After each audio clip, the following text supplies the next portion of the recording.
guys, welcome to episode number 2 of Let's Book Talk. Today we're speaking with Alexandra Pugachevsky. She's the author of the Zoya trilogy, and we had a fantastic conversation about what it's like being an indie author and having to take care of pretty much everything. The marketing, the book design, figuring out how to market a story that was originally written in one language, figuring out how to take that to a different market. Talked about the book itself, why you guys should read it. So I really hope you guys enjoy this conversation. Let me know what you think, let her know what you think, and definitely go out and get her book.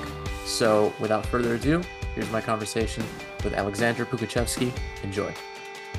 All right, so I guess we'll start at the beginning. How did storytelling become a part of your life and then translate into becoming a published author?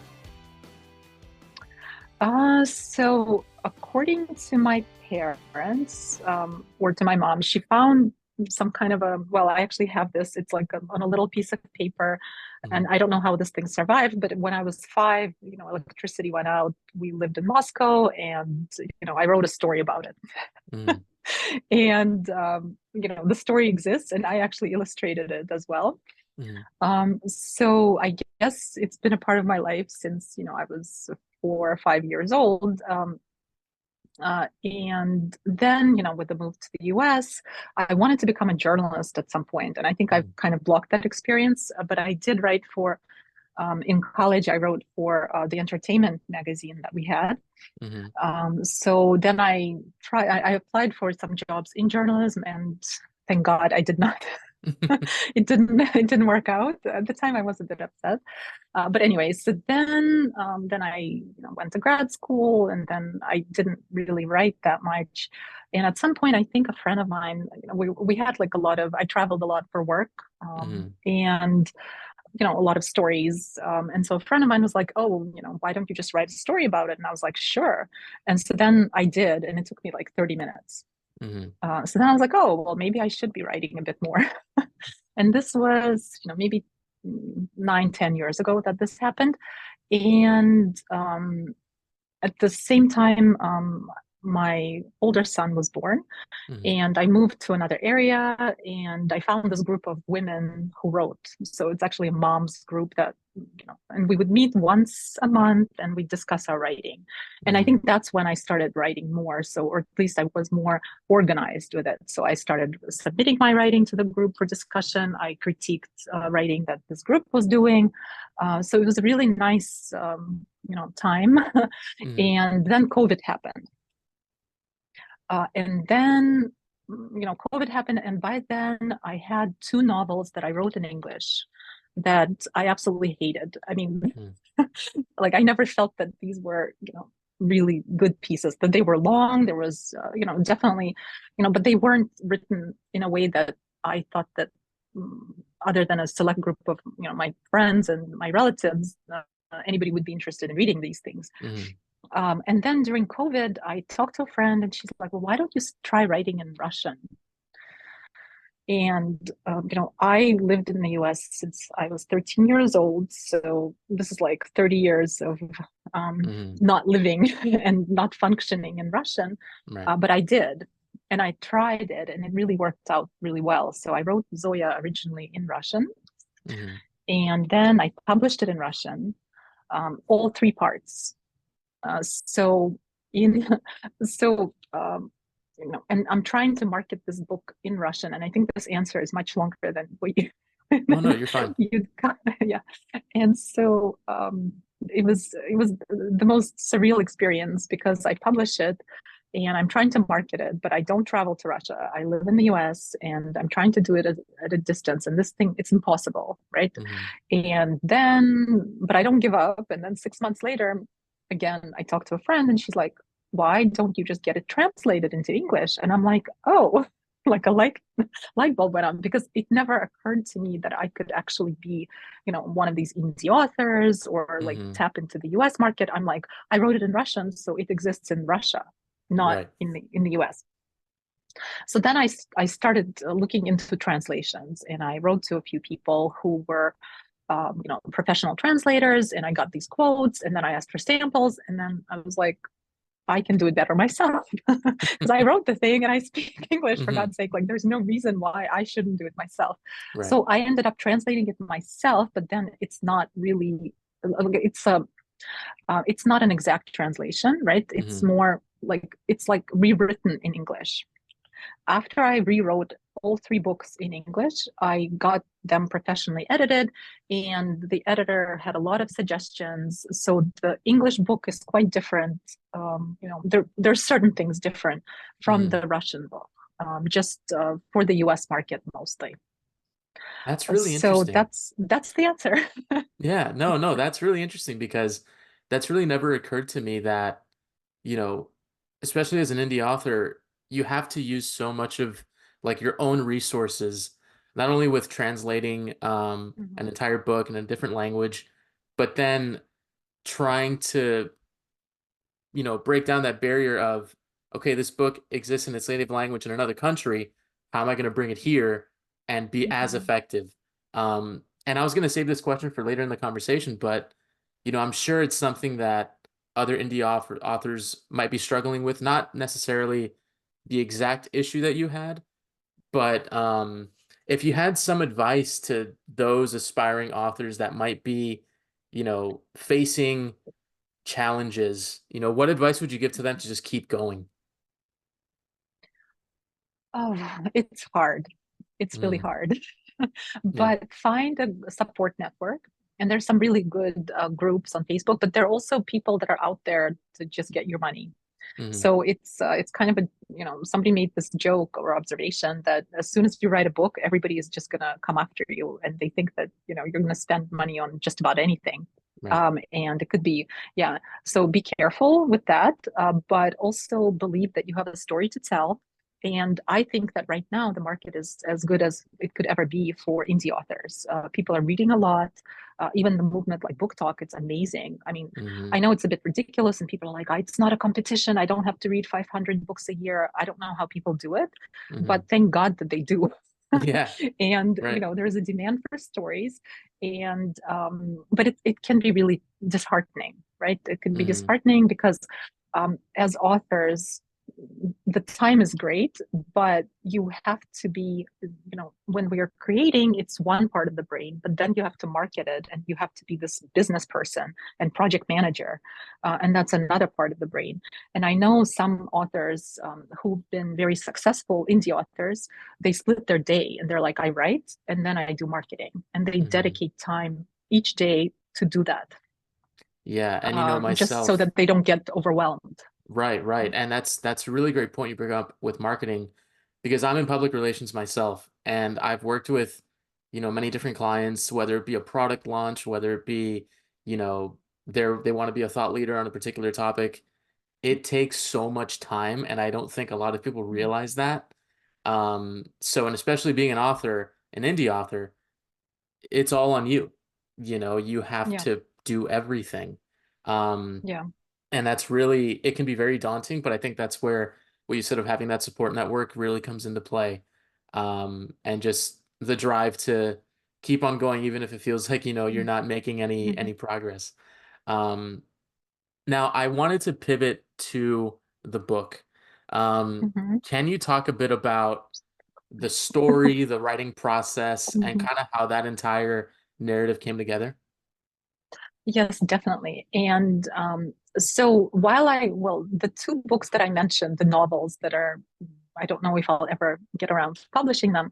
I had this interesting story, and those are historical fiction books, right? Hmm. So until I wrote Zoya, I always thought that I should be writing historically accurate fiction. I don't, for Hmm. some, because I'm not a fantasy reader or a sci-fi reader. I have to make that admission, Hmm. even though I write it. And so when I was writing, but I had this idea.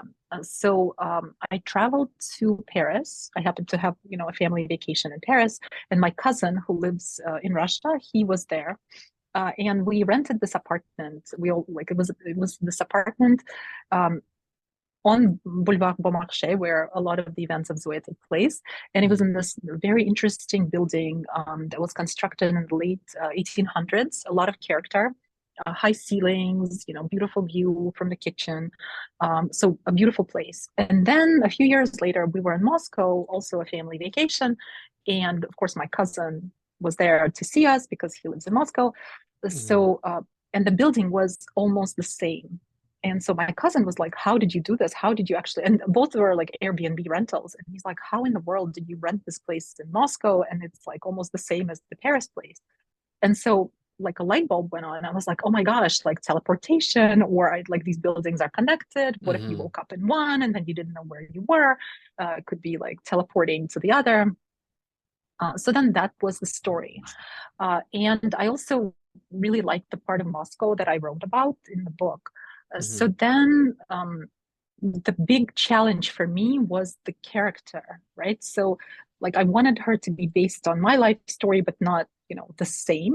Hmm. Right. And I needed a name that was like easily translated into other languages. So I came up with a name, and then the story almost wrote itself after that happened. So That's really interesting. And the thing that caught my attention, doing some research on the book and research on you, is the idea of reality being multidimensional. If mhm. you can talk a bit about what that means and how this book kind of reflects that belief. Well, yeah. So the book it's an urban fantasy, Hmm. and but all my books there's always it's never like a doomsday type Hmm. of situation. It's always like improving things, and also reality could be different. So Right. with Zoya, she gets three chances to live through the same situation. Of course, it could be a little confusing, and at the end, she doesn't. You can't tell which one is the reality, and you can actually choose. You can choose with her or for her. Which one do you want her to have, right? Hmm. And I believe that in each interaction that we have, you could look at it in a million ways, right? You could have a conversation that's unpleasant, and then you're like, maybe it's not so bad. Or and then for her, she gets bullied in school, right? But Hmm. then, is she actually getting bullied, or does the bully also have his story to tell? And then Right. maybe she can overcome that. So yeah, the multidimensional part. I mean, I don't want to say too much because I don't want to give away the book, but Sure. it's a learning experience for Zoya, and also a way for her to change the way she interacts with others. So she's not, in the beginning, we start out and she's the victim, and you're like, "Oh Hmm. God, this is so bad. The world is against her." But then Hmm. you're like, "Well, maybe it's not. Maybe she's not the victim." And then she builds and improves those relationships. That's a really intriguing premise. And I hope that the listeners listen to that and immediately get the book because I have I'm planning on reading it. I'm planning on reading all three books. Mhm, So hopefully once that happens, I'll get you back on and we can talk about it. Um, mhm, but one thing that I also did want to mention is, the book features Moscow, Pittsburgh, and Paris. mhm, What mhm. kind of impact has each place had on you personally, and why is it important for you to feature these cities in your books? Um, yeah, well, so Moscow, I was born and raised in Moscow. Hmm. And then just like Zoya, in the second part, she migrates to the US, to Pittsburgh. Hmm. So it was a huge shift, coming to Pittsburgh from Moscow is a big city. When we moved to Pittsburgh, it was in the middle of the decline. Hmm. Right when the steel industry collapsed in the mid 80s, we came in the early 90s. So the city was depressed, seriously so. But for me, of Hmm. course, I don't know anything else, right? So for us, it was like, "Oh gosh, this place is awful." But Pittsburgh was so amazing that it took a while. But right now, I would love to live there again Hmm. and get an opportunity because, it's got a lot of character, and residents of Pittsburgh are so resilient, and they really rebuilt the place. But so Pittsburgh was a place that I did not like, but I didn't like just being away from Moscow in general. Hmm. But then it grew on me, and then my parents lived there for a long time, so I visited it regularly. So yeah, so it's also an important part of my life, even though after high school I didn't live there full time, but in those 4 years it made a huge impact on me. And then Paris is more France, right? Hmm. So France has been a big part of my life, and I speak fluent French. I travel there a lot. And of course, Paris is amazing, but it's more France than just the city. Hmm. And it's a big part of, but also it's the part of Paris that is described in Zoya in all three parts. Hmm. There is also in the second and third part, there is a bit of a past life experience that she has to the Templars. Oh, okay. And yeah, and so that the Templars, they used to have their fortress in the Marais, right? And so that is the part of Paris that is featured quite prominently in the book for that That's reason. super cool. So, I love yeah. that. That's really cool. Um, I always like, seeing what, the different personal touches that authors put into their books and the stories behind them. I always find that really, really interesting. And, another thing that I wanted to ask you, especially now that, the book is out there, people can read it. What was that feeling like knowing that, people are reading a story that you wrote and, maybe at some point you never knew if that story was actually going to be out in people's hands. What was Mm. that feeling like? You know, it's kind of well, it's a cool feeling. I Hmm. went through it with the book in Russian, right? So Hmm. it was kind of like, oh my gosh, like my story. So when I wrote the English part and published it, it was like it was not as much of a thrill as it was in the with the Russian version, because I think that was the part I was like, oh my God, like it was just a it was mind blowing, right? Hmm. People would actually pay to write something that I wrote. Hmm.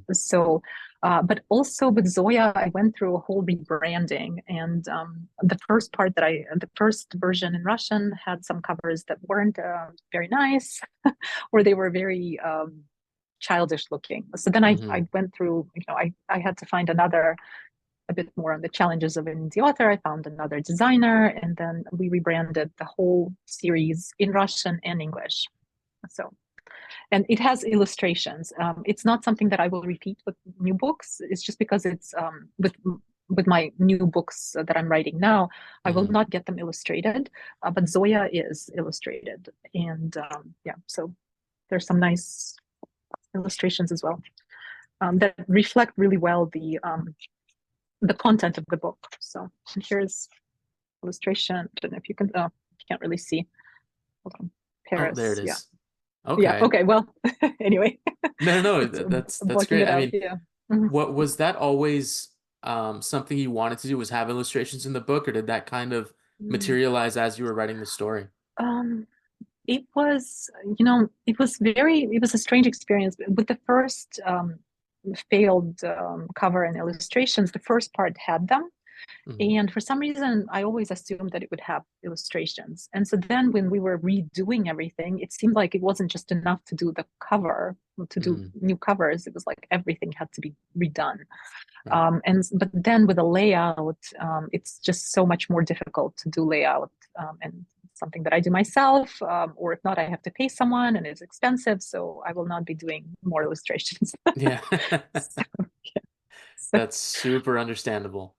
yeah. Um, Another thing that I did want to ask, regarding your degrees in international relations and foreign service, have those degrees in any way influenced your writing at all? Or is that kind of separate from your writing? It's no, I think it's a separate, I mean, I think it's part of me as an individual, Hmm. but well, yeah, I don't think so.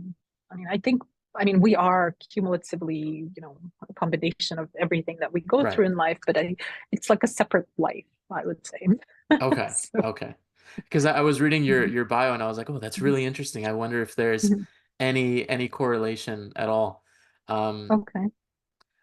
Now, have you thought, and I know I ask authors this all the time when they're writing their stories, because I know everybody on Book Talk likes to sort of Mhm. fan cast the books that they read with different actors and actresses. Have you thought about Um, that at all with Zoya of who, if they were to make a TV show or a movie, who would play mm, the characters in the story? I have not. The only right now, what I know that I should be doing is an audiobook. Mm. So I have not gotten as far as, well, one thing, I watched this show Parallels. It's a French Mm-hmm. show about these kids who get lost in time. And I thought that, that was very similar, at least the idea, the premise was very similar to Zoya. So I Mm-hmm. watched it, after the book was published, but I was like, wow, I guess that whole thinking is out there because, um, it's being communicated to people in different ways. But in terms of audio, the person that I love, and it's a British audio book, what are they called? A reader or Yeah. actor? Yeah. Mm-hmm. So Imogen Church. Okay. So I just listened to a bunch of books that she does, and I love the way she reads it. But of course, it's done in British English, so it's not really the Zoya, yeah. But Mm. that's just, I love the voice. And yeah, Yeah. but it's a Have good you? question, and I'll have to think about it.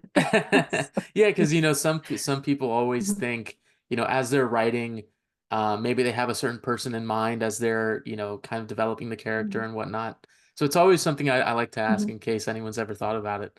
But back to the audiobook uh question, um, was that again something that you thought you wanted to do since the beginning of having this also in audiobook format, or is that something else that kind of came about later? Of the audiobook, um, Zoya 1 and 2, there are Russian versions of the Mm-hmm. audiobook, and I listen to audiobooks all the time. Personally, Mm-hmm. I don't have time to read, and so when I read, it's an audiobook. Mm-hmm. It's like nonstop.